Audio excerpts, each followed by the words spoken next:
Friends, ಇವತ್ತು ಆಲೂ save ಮಾಡಬೇಕು ಅಂತ ಅಂದ್ಕೊಂಡೀನಿ. ಆಲೂಗಡ್ಡೆ ತೊಗೊಂಡಿನಿ, ಒಂದು 3 ಆಲೂಗಡ್ಡೆ ತೊಗೊಂಡಿದ್ದೀನಿ. ಆಮೇಲೆ ಅಚ್ಚ ಖಾರದ ಪುಡಿ, ಉಪ್ಪು, ಧನಿಯಾ ಪೌಡ್ರು, ಗರಂ ಮಸಾಲ, ಅರಿಶಿಣ ಪುಡಿ, ಹಾಗೆ ಕಡಲೆ ಹಿಟ್ಟು. ಇದಕ್ಕೆ ಬೇಕಾಗಿರೋ ಸಾಮಗ್ರಿಗಳು.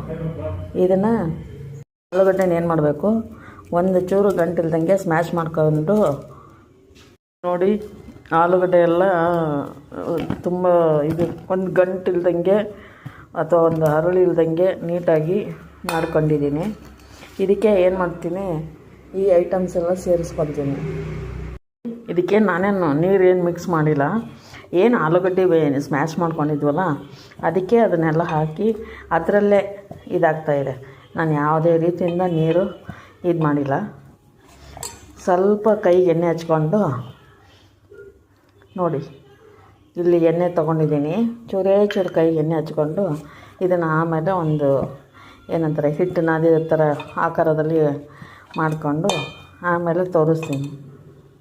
ಹಿಟ್ಟು ಇದಾಗಿದೆ, ನಾದ್ಕೊಂಡಿದ್ದೀನಿ. ಇದರಲ್ಲಿ 2 ಭಾಗ ಮಾಡ್ಕೊತೀನಿ. ಯಾಕಂದ್ರೆ ಚಕ್ಲಿ ಒಳ್ಳಲ್ಲಿ ಎಲ್ಲ ಜಾಸ್ತಿ ಆಗುತ್ತಲ್ವ, 2 ಸರಿ ಹಾಕಿಬಿಟ್ಟು ಎಣ್ಣೆಯಲ್ಲಿ ಹಾಕಿ ಕರಿಯೋಣ. ನೋಡಿ, ಈ ಥರ 2 ಭಾಗ ಮಾಡಿ ಇಟ್ಕೊಂಡಿದ್ವಲ್ಲ, ಇವಾಗ ಇದನ್ನು ಇದರಲ್ಲಿ ಸ್ವಲ್ಪ ಎಣ್ಣೆ ಹಚ್ಬಿಟ್ಟು, ಇದು ಸೇವ್ ಮಾಡೋದು ಇದಲ್ವ, ಇದಕ್ಕೆ ಹಾಕ್ಬಿಟ್ಟು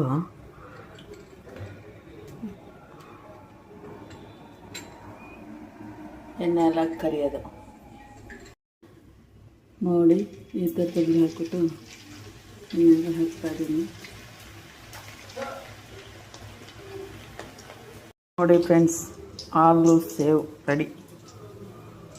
ಏನು ಮಾಡಿದ್ನಲ್ಲ, ಅದರಲ್ಲೇ ಹಿಟ್ಟು ಉಳ್ಕೊಂಡಿತ್ತು ಸ್ವಲ್ಪ. ಇದೊಂದು ಸ್ವಲ್ಪ ಡಿಫ್ರೆಂಟಾಗಿರಲಿ ಅಂದ್ಬಿಟ್ಟು ಇದನ್ನು ಮಾಡಿದ್ದೀನಿ.